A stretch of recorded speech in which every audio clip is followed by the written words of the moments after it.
Bom dia, gente. Tudo bem? Vamos aí iniciar mais uma semana de estudos, de atividades. E essa semana é uma semana bem especial, porque é a semana do estudante. Amanhã, dia 11 de agosto, é o dia do estudante. E eu estou aqui para parabenizar vocês por esse dia especial, que demonstra toda a nossa luta, toda a nossa garra pela educação de todos, certo? Então, que vocês sempre estejam exercendo essa profissão, essa missão que é estudar. Sabemos que estudar não é fácil, mas é muito importante para que a gente possa construir um futuro mais promissor, certo? E aí vocês vão receber na escola, que eu preparei para vocês, esse mimozinho, um lápis, tá bom? Com uma mensagem aqui nele, que é uma mensagem dessa mocinha aqui, que é Malala, tá? Uma menina que desde os 12 anos ela tinha um blog e ela lutou e luta até hoje, ela está com 23 anos, ela luta pela educação, tá? Ela, quando tinha 15 anos, ela sofreu, inclusive, um atentado, porque ela queria ter o direito de ir à escola, mas ela não tinha esse direito onde ela morava, certo? Então, o regime talibã, ele fez com que ela sofresse esse atentado, ela sobreviveu e hoje ela dá palestras, inclusive ela recebeu um grande prêmio.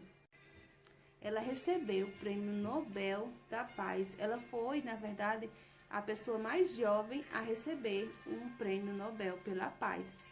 Essa é Malala e a frase dela é o seguinte: uma criança, um professor, um livro e uma caneta podem mudar o mundo. A educação é a única solução, tá? E aí esse lapisinho vem representar essa força, né, da caneta, da nossa escrita, de que com essa caneta na mão, nós estudantes, nós construímos uma nova história, nós construímos um novo futuro, e isso depende de cada um de nós, tá bom? Então, iniciamos assim nossa semana e vamos lá para as nossas atividades. Bom, pessoal, vamos continuar nosso estudo sobre figuras de linguagem, certo? Então, semana passada eu passei para vocês algumas figuras de linguagem que estão no livro didático, certo?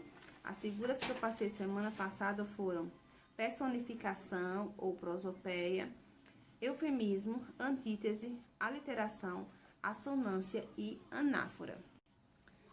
E essa semana, como eu já tinha falado, vocês vão receber essa apostilazinha, que tem exercícios e também tem a continuidade do conteúdo. Vocês vão observar que algumas das que tem aqui também tem no livro, tá? É normal, mas vocês vão ter aqui novas, que não tem no livro, que vão acrescentar e vão fechar esse nosso conteúdo com a temática completa. Bom, então, o que é uma figura de linguagem, né? Como nós vimos, então, esse é um recurso de estilo, né, criado pelos autores, que vai dar maior expressividade ao que se quer dizer. Então, as palavras são usadas em sentido conotativo ou figurado. Então, a gente ainda vai estudar mais detalhado o que é denotativo, conotativo. Mas, só para abrir esse conteúdo, quando a gente fala de sentido denotativo, nós estamos falando do sentido original da palavra, o sentido do dicionário. E o sentido conotativo, ele já é mais voltado para um segundo sentido, um outro sentido que se dá a determinados contextos, tá bom? Então, isso vai acontecer com as figuras de linguagem também, certo?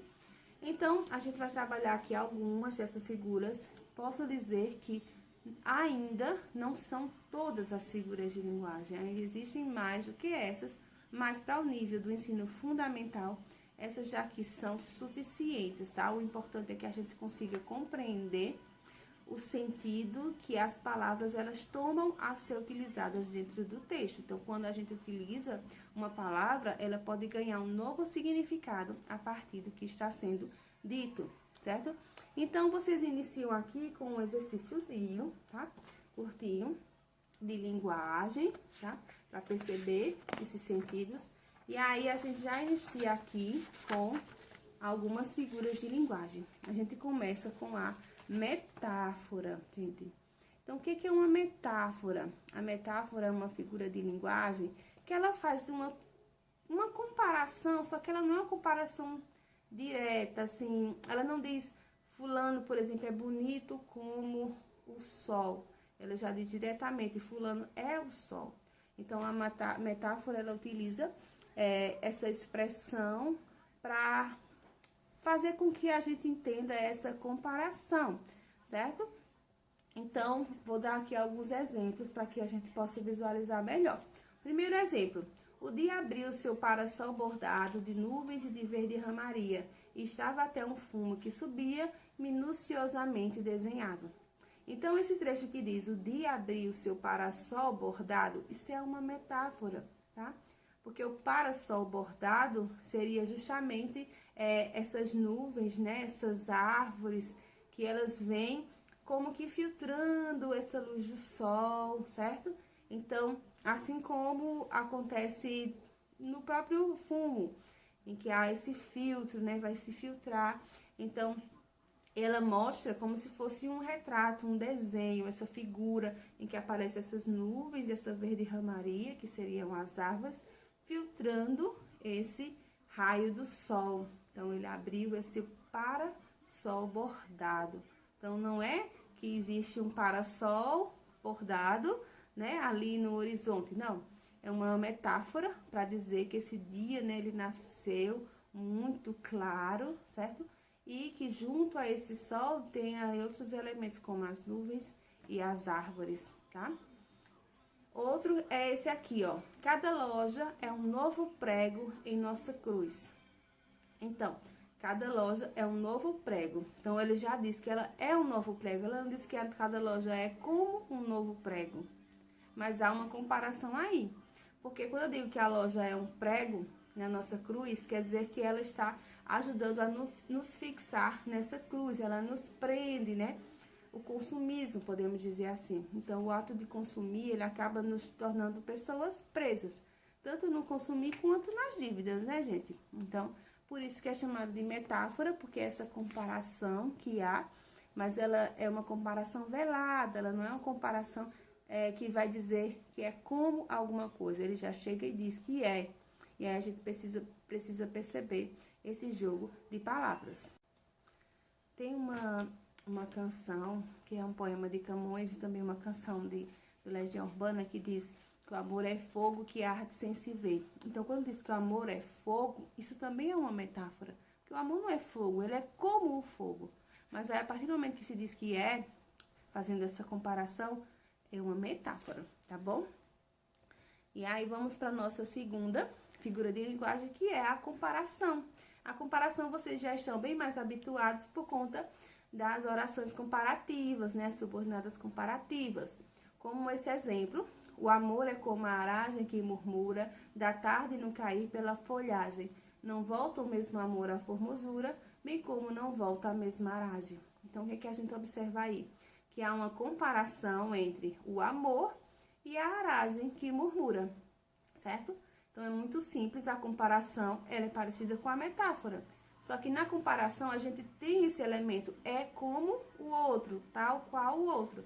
Na metáfora a gente não utiliza essas palavras como as conjunções para mostrar a comparação, certo? E nós temos em seguida na folhinha a personificação, que nós também já vimos no livro de vocês semana passada. Vamos retomar. O que é uma personificação? É quando algum ser inanimado, certo? Ou um animal irracional, dentro do texto ele adquire características ou atitudes humanas, tá bom? Então, vamos ver alguns exemplos. Entretanto, o rio corre, mais propriamente se diria, anda, arrasta-se, mas não é costume. Então, a gente observa que o rio, né, gente, que é um ser inanimado, ele adquire aí atitudes humanas, como correr, andar, arrastar-se, certo? Observem como ele aí é como se ele fosse um personagem dentro do poema de José Saramago. E nesse outro poema, nesse outro trechinho, já é de Euclides da Cunha, do livro Os Sertões, ele diz: À noite a Sussuarana traiçoeira e ladra, que lhe rouba os bezerros e os novilhos, vem beirar a sua rancharia pobre. Então, aqui a gente já tem não mais um ser inanimado, mas um animal irracional, que é a Sussuarana. Para quem não sabe o que é Sussuarana, é um tipo de onça, tá? Então, ela é traiçoeira e ladra. Isso são características humanas, tá bom? E ela rouba os bezerros e novilhos, ou seja, o ato de roubar também é uma característica humana, porque o animal, ele não rouba, a Sussuarana, a onça, ela segue os seus instintos e ela caça, né? A novilha, o bezerro, ela não vai saber que se trata de um animal de alguém, né? Mas aí ela vai e caça ele. No texto se diz que ela rouba, então tá dando a ela características humanas, certo? Atitudes humanas.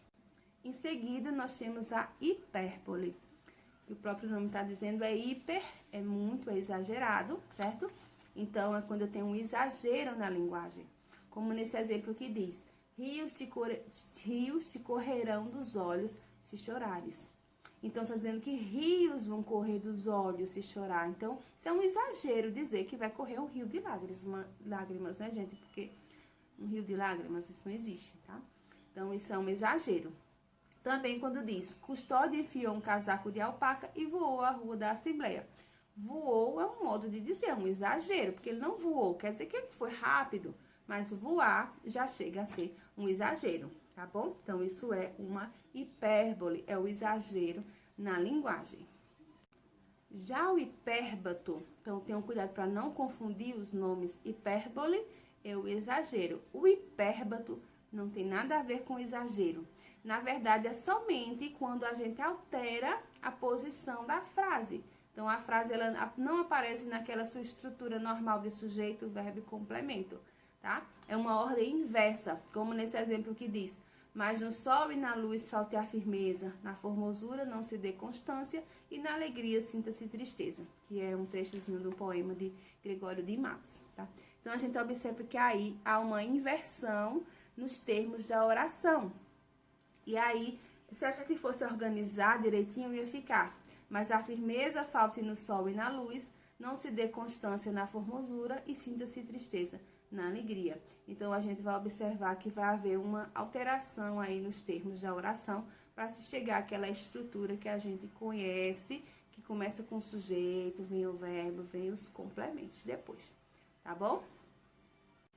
Então, o hipérbato vai ser isso, essa alteração da ordem normal da nossa frase da língua portuguesa. Dando continuidade, a gente tem a antítese, que nós vimos semana passada, que é o quê? Contrários, contrários dentro do texto, opostos. Como nesse exemplo, a vida é tão bela que chega a dar medo, medo que ofusca luz, certo? Então, o que é que a gente vai observar aí? Que a gente tem opostos, tá bom? A palavra medo, ela vai se opor à ideia de vida, de beleza, de luz. Então, são contrários que se colocam dentro de um mesmo texto, certo? São contrários. Podem observar esse poeminha de Mário Quintana e outros que vão trazer opostos dentro do mesmo texto, tá? Então, finalizando essa primeira parte, vocês vão ter o segundo exercício, no caso da folha, que é esse daqui, tá? Tem esse exercíciozinho, alguns trechos para que vocês identifiquem as figuras de linguagem dele. E aí, vamos para a segunda parte, que inicia com esse outro exercício aqui, e vamos ver outras figuras de linguagem aqui, começando logo aqui abaixo. Outra figura de linguagem que nós vimos hoje será a metonímia, que também é uma figura de sentido, tá bom, gente? Em relação à semântica das palavras. Então, o que é uma metonímia? A metonímia é quando a gente troca uma palavra por outra. Mas não é uma troca aleatória. A gente substitui, por exemplo, uma parte pelo todo, ou então todo pela parte. Como assim? Vamos ver nos exemplos, porque fica mais fácil da gente entender. Ó, tem esse exemplo aqui. O bonde passa cheio de pernas, pernas brancas, pretas, amarelas. Para que tanta perna, meu Deus? Pergunta em meu coração. Então, quando ele diz que o bonde passa cheio de pernas, na verdade, não é um bonde cheio de pernas, são várias pessoas, né? E aquelas pernas representam as pessoas. Então, isso é o que a gente chama de tomar a parte pelo todo. Quando eu digo pernas, é uma parte, mas eu estou me referindo às pessoas completas, né? Claro. Então, tem esse outro exemplo que pode ser feito, o autor pela obra. Fiz nova leitura de Érico Veríssimo para meu curso. Então, não é que você fez uma leitura da pessoa Érico Veríssimo, foi uma obra de Érico Veríssimo, ou várias obras de Érico Veríssimo que você leu para o curso. Ou a parte pelo todo. O casal procurava um teto para morar. Bom, ninguém vai procurar só um teto, né, gente? Vai procurar uma casa e aí na casa tem um teto. Então, é uma parte pelo todo. É o mesmo exemplo das pernas no bonde, né? Que as pernas se referem à pessoa. O teto se refere à casa completa. O todo pela parte. Eu digo, a Grécia enfrenta uma crise econômica. Na verdade, quem enfrenta essa crise são os gregos, né? Que estão dentro da Grécia. Então, quando eu falo a Grécia, eu me refiro, na verdade, aos gregos que moram na Grécia. A marca pelo produto. Vitor usava um Adidas. Quer dizer que ele usava um tênis da marca Adidas. Então, em vez de eu dizer qual era o item que ele usava, eu digo a marca. O instrumento pela pessoa. Meu primo é um bom garfo. Bom, ele é um bom garfo, como assim? Na verdade, é porque ele usa o garfo para comer, então quer dizer que ele come bem, que ele sabe escolher bem os pratos, né? Ele é um bom garfo. O abstrato pelo concreto. Aquela meiguice encantava a todos. Então, não é a meiguice, é a pessoa meiga que encantava a todos. Então, em vez de eu usar o concreto, que é a pessoa, eu vou usar o abstrato, que é a meiguice, tá? O continente pelo conteúdo. Tomou um prato de sopa. Raspou o prato. Comeu o prato todo. Na verdade, quando eu digo o prato, eu estou me referindo à comida que tem no prato. O prato do dia. Não é o prato em si, é a comida que tem dentro do prato. Então, a gente está falando do continente e não do conteúdo. A matéria pelo objeto. O carvão registra as ideias do escritor. Então, o carvão, na verdade, é o lápis, né? Que utiliza aqui o carvão na sua ponta, tá bom?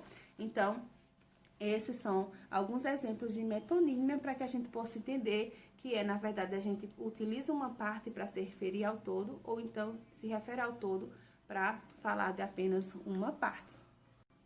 Outra figura de linguagem é a ironia.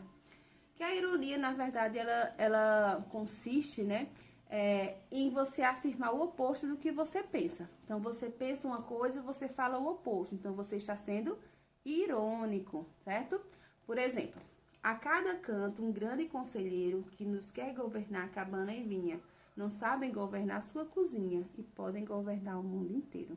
Então, isso aqui está sendo irônico para dizer que tem muita gente, né, que julga ter competência para comandar, para liderar as pessoas, mas na verdade não sabe cuidar nem da sua cozinha. Então, quando diz ele é um grande conselheiro, na verdade ele está querendo dizer o contrário, que ele não é grande conselheiro de nada, que ele não sabe governar nem a sua própria cozinha. Então, ele está sendo irônico nessa fala. O eufemismo, que foi uma figura de linguagem que eu falei também semana passada, é aquela figura que ela tenta atenuar uma linguagem para não ser direta ao ponto, né, para não chocar. Então, ela atenua, como nesse exemplo que ele diz, tem no exercício, né? Sou filha de aniversário e nenhum presente, sou contra o consumismo. Aí o sincerão lá diz, sou pão duro. Então, quando ele diz sou contra o consumismo, ele está querendo atenuar a ideia de que ele é um pão duro, tá? Então, quando a gente ameniza o que a gente quer dizer, tá? Suaviza. Olha esse outro exemplo. Ele nos colocou a cargo do manuseio e remoção do material jogado fora. Então, esse cargo de manusear e remover o material jogado fora nada mais é do que a pessoa que é encarregada do lixo, tá? Então, como uma forma de atenuar, deixar mais bonito, né, essa profissão, então ele faz todo esse rodeio na frase para dizer qual é a sua profissão, tá bom? Então, continuando. Pleonasmo. Pleonasmo, a gente vai ver aí um uso redundante, né? Uma repetição que às vezes, inclusive, é desnecessária. Ou é porque a pessoa quer dar um destaque maior àquela informação.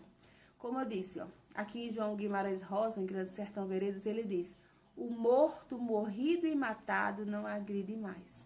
Então, morrido e matado e é morto. Então, tem 3 palavras que estão dizendo a mesma coisa, tá bom? Bastava dizer, o morto não agride mais.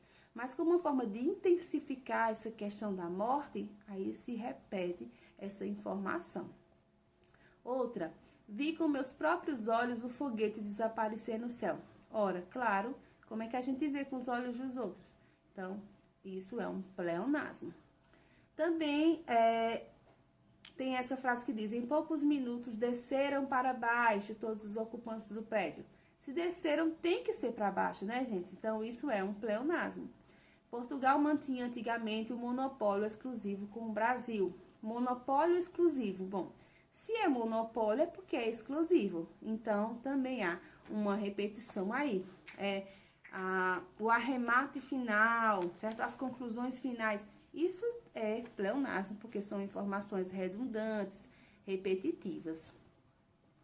Em seguida, a gente tem a aliteração, que nós também vimos semana passada. Nós vimos a aliteração, que é a repetição dos sons consonantais, e nós vimos a assonância, que é a repetição dos sons vocálicos. Então, na aliteração, a gente tem, ó, ao verde pendão de minha terra, que a brisa do Brasil beija e balança. Observe essa repetição do som consonantal do B, certo? Brisa do Brasil beija e balança, certo? Então, isso é uma aliteração. Tem outra que diz assim, e sons soturnos suspiradas mágoas, mágoas amargas e melancolias, no sussurro monótono das águas, noturnamente entre ramagens frias. Então, o que a gente observa? Que a gente tem repetição da consoante, né? S, do N, do M e do G, tá bom? Vocês observarem aí. Então, essa repetição, ela traz sonoridade para o texto. E como a gente está estudando poemas, esses poemas, eles ficam bem mais sonoros quando há essa repetição dos fonemas consonantais, tá bom? Então, depois dessas outras figuras que eu expliquei para vocês, a gente tem um exercício. Começa aqui, ó, uma atividade com esse textinho de Rosiana Murray, um poema, e mais algumas questões para vocês responderem, tá? Então, respondam mesmo, porque só assim a gente consegue exercitar o que está aprendendo, tá bom? Então, como vocês estão vendo, essa semana nós não vamos ter atividade do livro didático, tá bom? Tem essa atividade da folha, que eu falei sobre a figura de linguagem. E a gente tem literatura essa semana, né? Vocês vão receber a folhinha do diário 6, certo? Que vai falar sobre o fruto proibido. Não vou entrar em detalhes, né? Porque vocês vão ler esses capítulos dessa semana. Mas tem alguma coisa a ver com o fruto proibido, algo que se proíbe. Será que esse algo que se proíbe, ele tem um gostinho melhor? Então, é algo que a gente vai refletir nessa semana. Uma informação importante, nossa aula de literatura essa semana não será na quarta, será na sexta, tá bom? Então, fiquem atentos aí nessa mudança de aula essa semana, tá bom? Então, façam as atividades, qualquer dúvida é só entrar em contato comigo. E à medida que vocês forem fazendo essas atividades de figuras de linguagem, podem ir enviando para mim, tá bom? Gente, tchau, tchau, uma boa semana. A gente se vê nas nossas aulas online.